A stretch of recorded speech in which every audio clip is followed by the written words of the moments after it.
YCP హయాంలో నాటి ముఖ్యమంత్రి జగన్ సింగపూర్ ప్రభుత్వ ప్రతిష్టను దెబ్బతీసేలా వ్యవహరించడం, సింగపూర్ మంత్రులపైనే కేసులు పెడతామని బెదిరించడం వంటి చర్యలను ఆ దేశ ప్రభుత్వ పెద్దలు సీరియస్ గా తీసుకున్నారని ఏపీ సీఎం చంద్రబాబు తెలిపారు. తన సారథ్యంలోని మంత్రులు, అధికారుల బృందం ఇటీవల సింగపూర్లో పర్యటించిన విశేషాలను ఏపీ సచివాలయంలో జరిగిన కేబినెట్ సమావేశంలో ఆయన పంచుకున్నారు. పలు ఆసక్తికర వ్యాఖ్యలు చేశారు. జగన్ చేసిన నష్టం పోడ్చలేని విధంగా ఉంది. ఈ కారణంగా సింగపూర్ వారు నేరుగా రాజధాని అమరావతి పనుల్లో భాగస్వాములయ్యేందుకు విముఖత చూపుతున్నారు. తన పర్యటన ద్వారా వారితో సంబంధాలను కొంతవరకు గాడిలో పెట్టగలిగాము. కానీ రాజధాని సీడ్ క్యాపిటల్లో పెట్టుబడులకు గాని, కంపెనీలను తీసుకువచ్చేందుకు గాని వారు ఇష్టపడటం లేదు. అవసరమైతే ప్రపంచ బ్యాంకు ద్వారా సహకారం అందిస్తామని చెబుతున్నారు. అయినా విశాఖపట్నంలో నవంబర్లో జరిగే బిజినెస్ సమ్మిట్ కు హాజరయ్యేందుకు సింగపూర్ను ఎట్టకేలకు ఒప్పించగలిగామని చెప్పారు. క్రిమినల్స్ చాలా తెలివి మీరిపోతున్నారని, రాజకీయాల్లోకి ప్రవేశించి కలుషితం చేస్తున్నారని, ఈ పరిణామాలను ధీటుగా ఎదుర్కొనేందుకు రాజకీయాల్లో ఉండే ప్రతి ఒక్కరూ ఎప్పటికప్పుడు అప్రమత్తంగా ఉంటూ ప్రత్యర్థులకు చెక్ పెట్టాల్సిన అవసరం ఉందని, పోలీసులు కూడా క్రిమినల్స్ కు ధీటుగా వ్యవహరించాల్సిన అవసరం ఉంది అని సీఎం అన్నారు. వైసీపీ చేస్తున్న దుష్ప్రచారాలను తిప్పికొట్టడంలో మంత్రులు ఎక్కువ దృష్టి సారించాల్సిన అవసరం ఉందన్నారు. గ్రీన్ ఎనర్జీ రంగం ద్వారా యువతకు సొంత గ్రామాల్లోనే ఉద్యోగ, ఉపాధి అవకాశాలు లభిస్తాయని ఏపీ మంత్రి నారా లోకేష్ అన్నారు. ఈ రంగంలో విస్తృతమైన ఉపాధి అవకాశాలు ఉన్నాయని చెప్పారు. అందుకే పవన, సౌర, రెన్యూవబుల్, పంప్డ్ స్టోరేజ్, సిబీజీ ప్రాజెక్టులపై ఎక్కువ దృష్టి సారించామన్నారు. గ్రీన్ ఎనర్జీ ఫ్యూచర్, సౌర, పవన విద్యుత్తులో ఆంధ్రప్రదేశ్ నైపుణ్య కేంద్రం పేరుతో ఏపీ నైపుణ్యాభివృద్ధి సంస్థ, స్వనిధి ఇనిషియేటివ్ అనే ప్రైవేట్ సంస్థ సంయుక్తంగా విజయవాడలో సదస్సు నిర్వహించాయి. ఇందులో మరో మంత్రి గొట్టిపాటి రవికుమార్తో కలిసి లోకేష్ పాల్గొన్నారు. మారుతున్న కాలానికి అనుగుణంగా యువత నైపుణ్యాలు పెంచుకోవాలన్నారు. అభివృద్ధి వికేంద్రీకరణ ప్రభుత్వ లక్ష్యమని, ఇందుకోసం రాష్ట్రంలో క్లస్టర్ల వారీగా పెట్టుబడులు ఆకర్షిస్తున్నామన్నారు మంత్రి లోకేష్. ప్రతి 100 కిలోమీటర్లకు ఒక క్లస్టర్ ఏర్పాటు చేసి ఆయా రంగాల్లో టాప్ 20 కంపెనీలను తీసుకువచ్చేందుకు ప్రయత్నిస్తున్నామని పేర్కొన్నారు. పునరుత్పాదక ఇంధన రంగంలో అనేక పరిశ్రమలు రాష్ట్రానికి వస్తున్నాయని తెలిపారు. నైపుణ్యం గల యువతను ప్రైవేటు సంస్థలతో అనుసంధానం చేయాల్సిన అవసరం ఉందన్నారు. సెప్టెంబర్ 1న నైపుణ్యం పోర్టల్ను ప్రారంభిస్తున్నామని వెల్లడించారు మంత్రి లోకేష్. సుజలాన్ అనే సంస్థ ఇప్పటికే ఏపీలో 2 నైపుణ్య శిక్షణ కేంద్రాలు ఏర్పాటు చేసిందని తెలిపారు. 5 ఏళ్లలో 20 లక్షల మందికి ఉద్యోగాలు కల్పించాలనేది తమ లక్ష్యమన్నారు. గ్రీన్ ఎనర్జీ రంగంలో కూడా స్థానికంగానే మహిళలకు ఉపాధి అవకాశాలు లభిస్తాయన్నారు. ఏపీలో సూపర్ 6 హామీల్లో భాగంగా మహిళలకు ఉచిత బస్సు ప్రయాణ వసతి స్త్రీశక్తి పేరుతో ఈ నెల 15వ తేదీ నుంచి అమల్లోకి వస్తుంది. ఆ రోజు నుంచి మహిళలు 5 రకాల బస్సుల్లో రాష్ట్రమంతా ఎక్కడి నుంచి ఎక్కడికైనా ఉచితంగా ప్రయాణించవచ్చు. ఈ మేరకు అతివల ఉచిత బస్సు పథకానికి రాష్ట్ర కేబినెట్ ఆమోదం తెలిపింది. అమరావతిలోని రాష్ట్ర సచివాలయంలో ముఖ్యమంత్రి చంద్రబాబు అధ్యక్షతన మంత్రివర్గ సమావేశం జరిగింది. ఈ భేటీల్లో పలు కీలక నిర్ణయాలు తీసుకున్నట్లు మంత్రి కొలుసు పార్థసారథి వెల్లడించారు. ఏపీకి చెందిన మహిళలు, విద్యార్థినులు, ట్రాన్స్జెండర్లు ఆధార్, ఓటర్ ఐడి, రేషన్ కార్డును చూపించి Palle Velugu, ultra Palle Velugu, city ordinary, express, metro express బస్సుల్లో ఏపీలో ఎక్కడి నుంచి ఎక్కడికైనా ఉచితంగా ప్రయాణించవచ్చు. అయితే నాన్ స్టాప్ అంతర్రాష్ట్ర సర్వీసులు, ఇతర కేటగిరీ బస్సులకు, కాంట్రాక్ట్ క్యారేజ్ సర్వీసులు, చార్టెడ్ సర్వీసులు, ప్యాకేజ్ టూర్లకు ఇది వర్తించదు.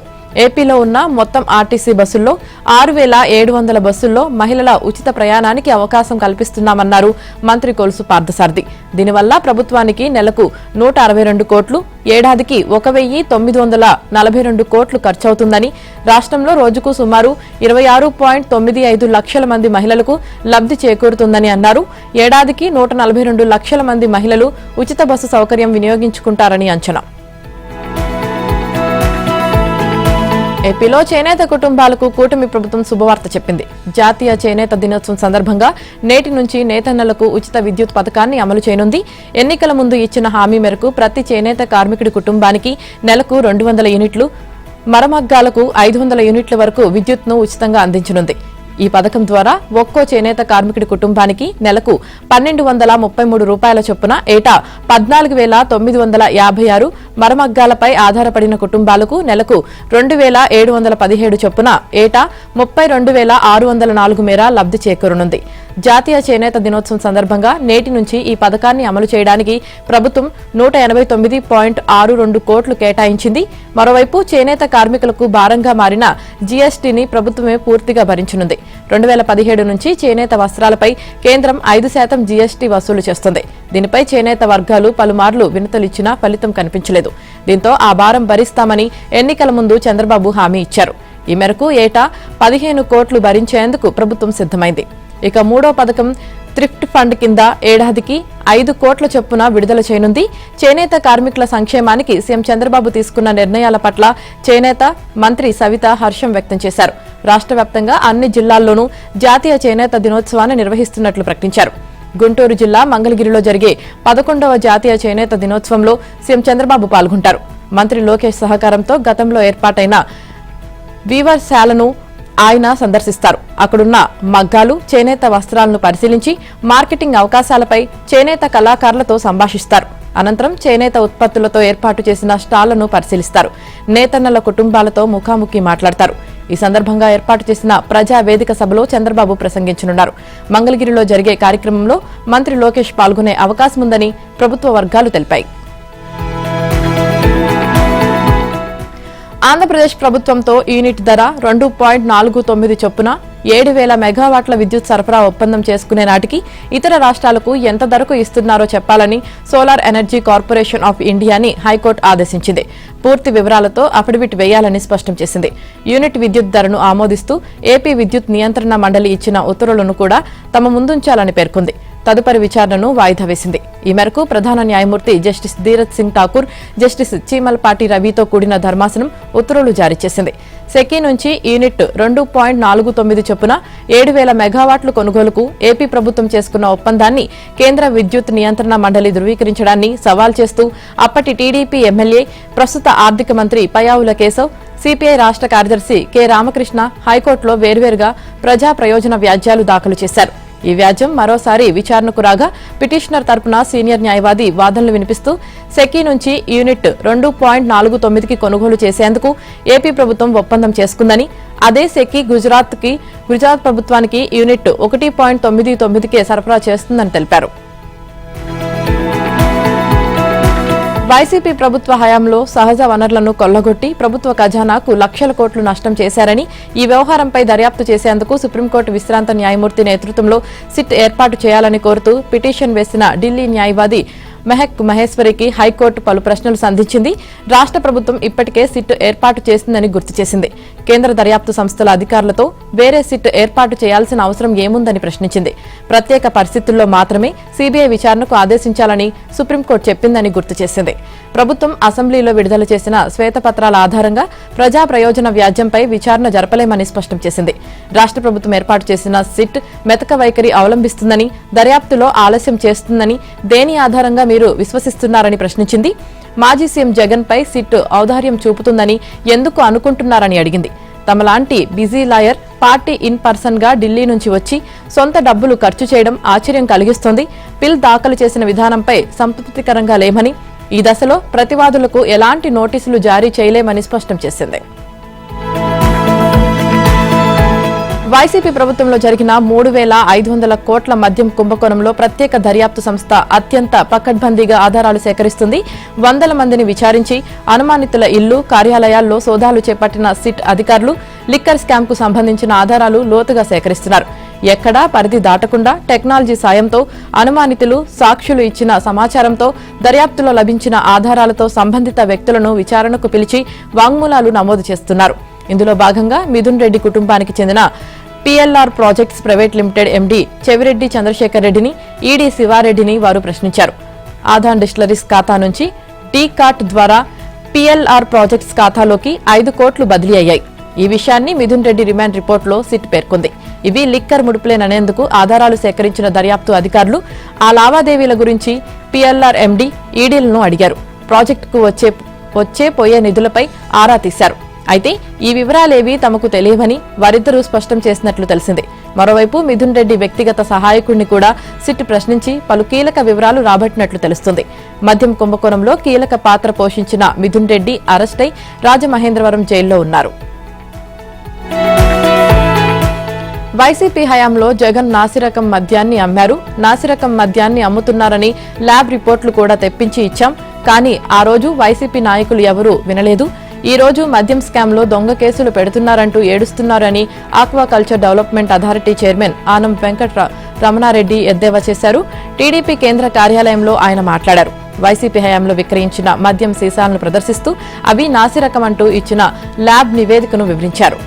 అడ్డగోలుగా దోచుకున్న వైసీపీ నేతలపై దొంగ కేసులు పెట్టాల్సిన పనిలేదన్నారు. జగన్ అమ్మిన నాసిరకం మద్యం వల్ల తాలిబొట్లు కోల్పోయిన వందలాది మంది ఉసురు తగిలే నేడు వైసీపీ నేతలు ఒక్కొక్కరుగా జైలుకు వెళ్తున్నారన్నారు.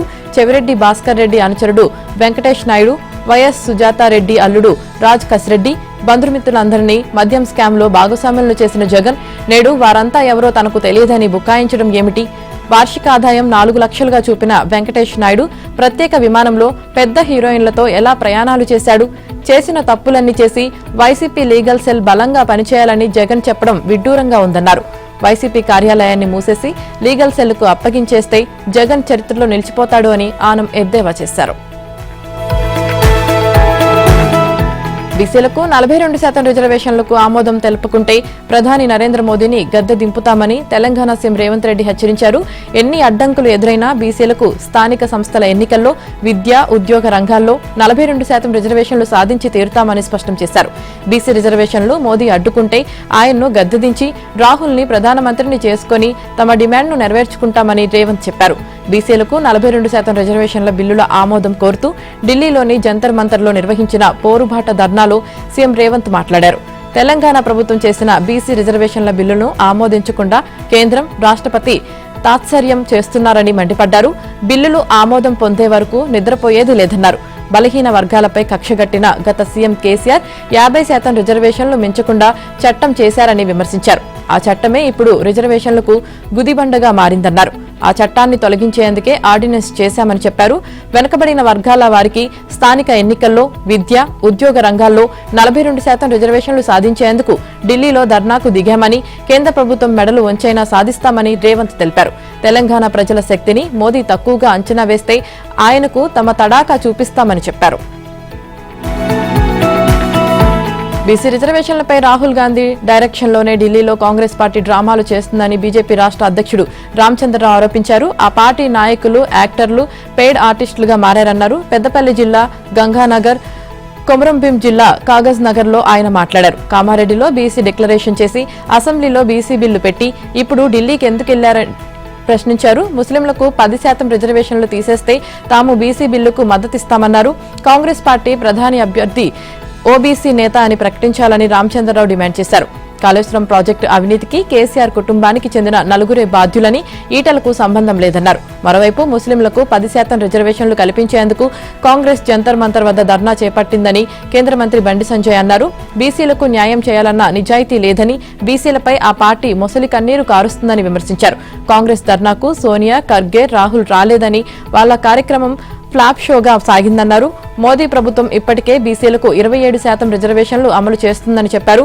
42% రిజర్వేషన్లో ముస్లింలకు 10% కల్పిస్తే బీసీలకు అదనంగా వచ్చేది 5% మాత్రమేనని, పక్కా ప్లాన్ ప్రకారమే మెజారిటీ హిందువులను మైనార్టీలుగా చేసే కుట్ర జరుగుతుందని ఆరోపించారు. బీఆర్ఎస్ ఆధ్వర్యంలో చేపట్టే బీసీ సభకు రమ్మని పిలిస్తే వెళ్తానని తెలంగాణ జాగృతి అధ్యక్షురాలు ఎమ్మెల్సీ కల్వకుంట్ల కవిత పేర్కొన్నారు. కరీంనగర్లో బీఆర్ఎస్ చేపట్టదలిచిన బీసీ సభ వాయిదా పడినట్లు తెలిసిందని, ఇందులో పాల్గొనాలని ఇప్పటి వరకైతే తనకు ఆహ్వానం అందలేదని తెలిపారు. బంజారాహిల్స్లోని కవిత నివాసంలో బుధవారం తెలంగాణ జాగృతి ఆవిర్భావ దినోత్సవం, జాగృతి శ్రేణులతో సమావేశం, ప్రొఫెసర్ జయశంకర్ జయంతి కార్యక్రమాలను నిర్వహించారు. ఢిల్లీ నడివీధుల్లో కాంగ్రెస్ నిజస్వరూపం మరోసారి బట్టబయలైందని, తెలంగాణ బీసీ బిడ్లను వరుసగా 2 సార్లు ఢిల్లీకి పిలిపించి రాహుల్ గాంధీ అవమానించారని దుయ్యబట్టారు. గతంలో జంతర్ మంతర్ వద్ద ధర్నాకు గైరాజరైన ఆయన ఇప్పుడు మరోసారి మొహం చాటేశారని విమర్శించారు.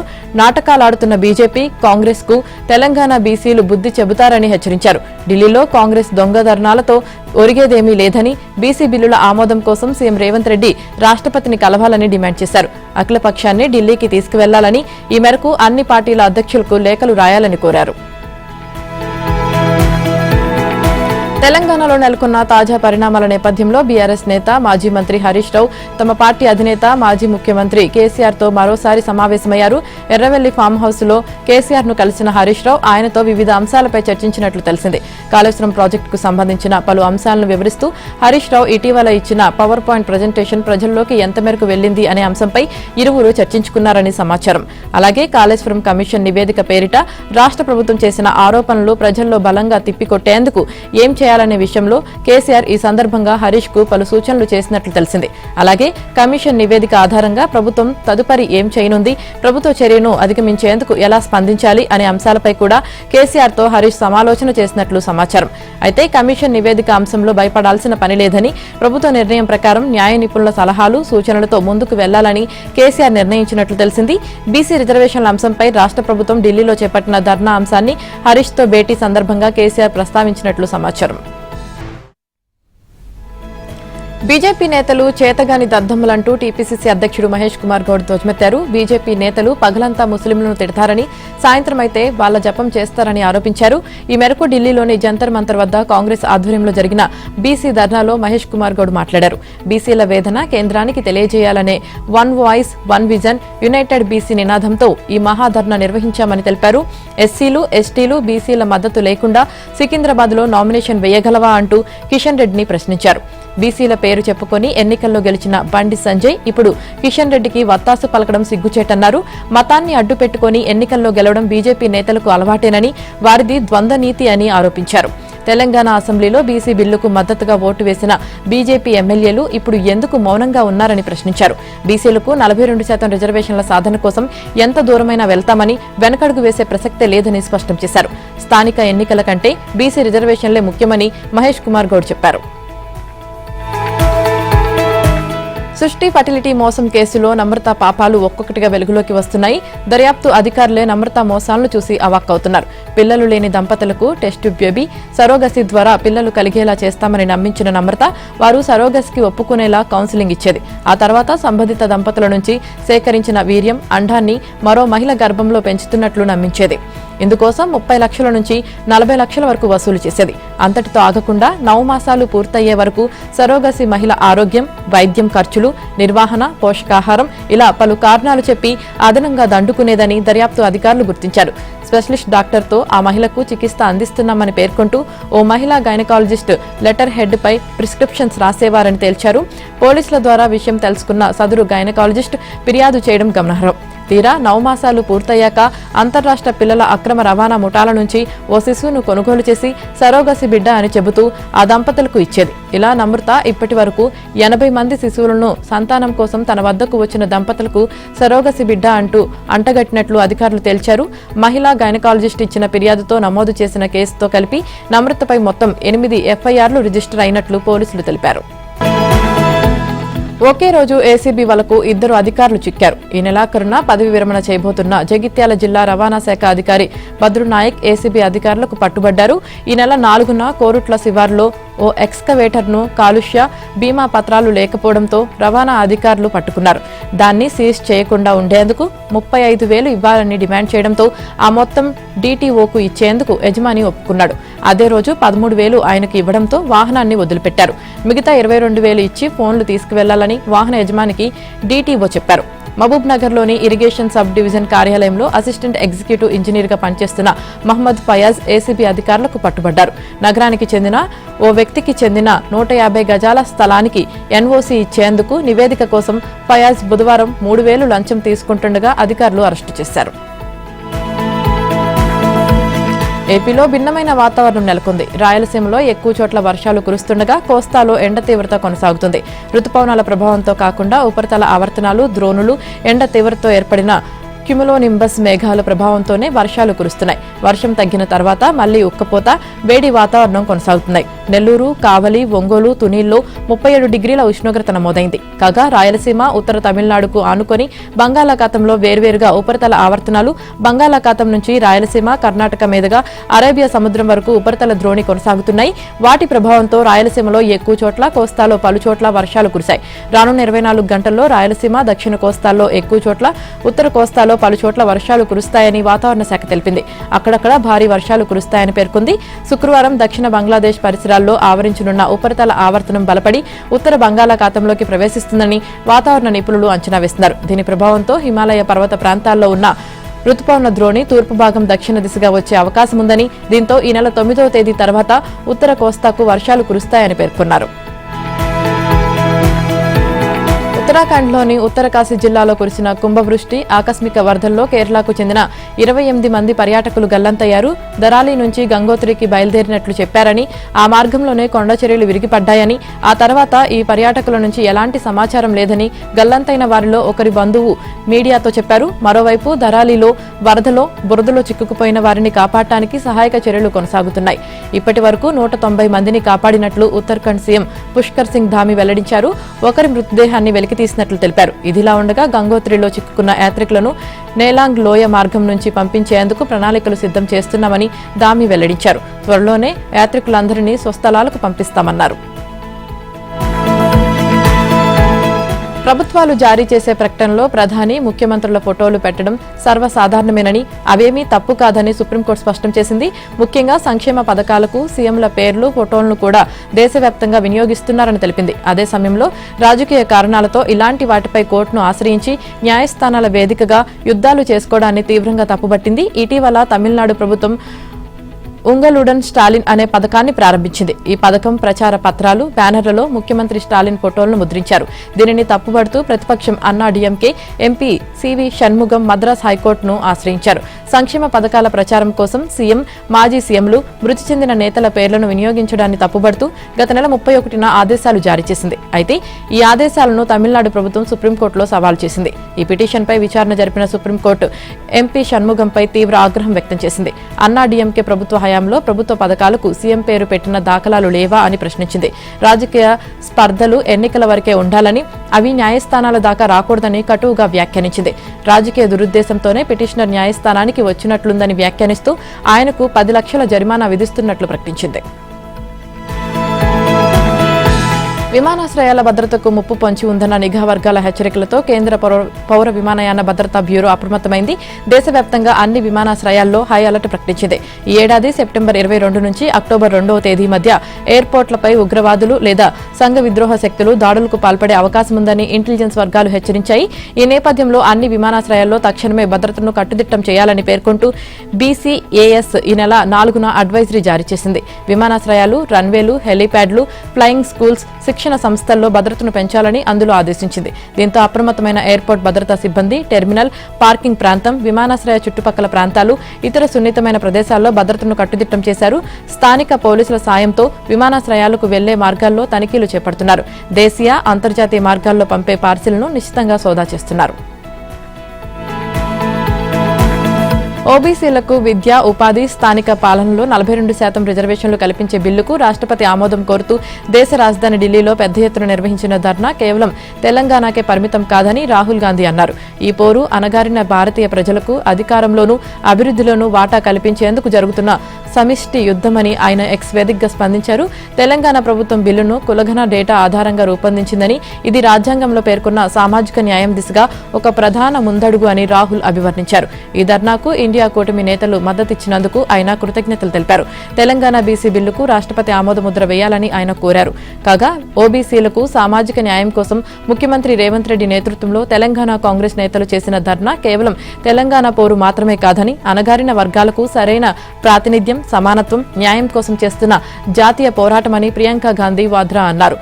విద్య, ఉపాధి, స్థానిక పాలనలో 42% రిజర్వేషన్ కల్పించేందుకు తెలంగాణలో కాంగ్రెస్ ప్రభుత్వం ఆమోదించిన బిల్లు చరిత్రాత్మకమైనదని, కులగణన ఆధారంగా రూపొందించిన సాహసోపేత చర్యగా దీన్ని భావించాలని ప్రియాంక అన్నారు. ముఖ్యమంత్రి, మంత్రులు, ఎమ్మెల్యేలు, కాంగ్రెస్ నేతలు దేశ రాజధానిలో నిరసన తెలిపారని, ఈ బిల్లు రాష్ట్రపతి వద్ద నిలిచిపోవడం సరైంది కాదని అన్నారు.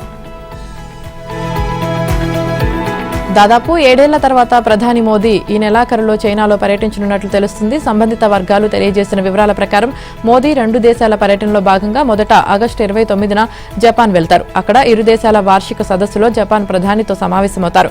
అనంతరం చైనాలో పర్యటిస్తారు.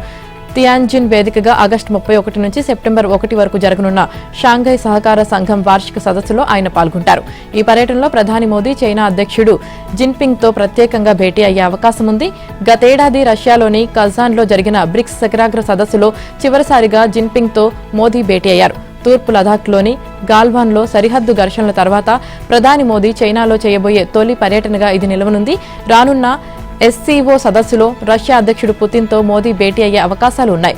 రష్యా నుంచి ముడి చమురు కొనుగోలును వ్యతిరేకిస్తూ భారత్పై ట్రంప్ భారీగా సుంకాలు విధించిన నేపథ్యంలో మోదీ పర్యటన ప్రాధాన్యం సంతరించుకుంది.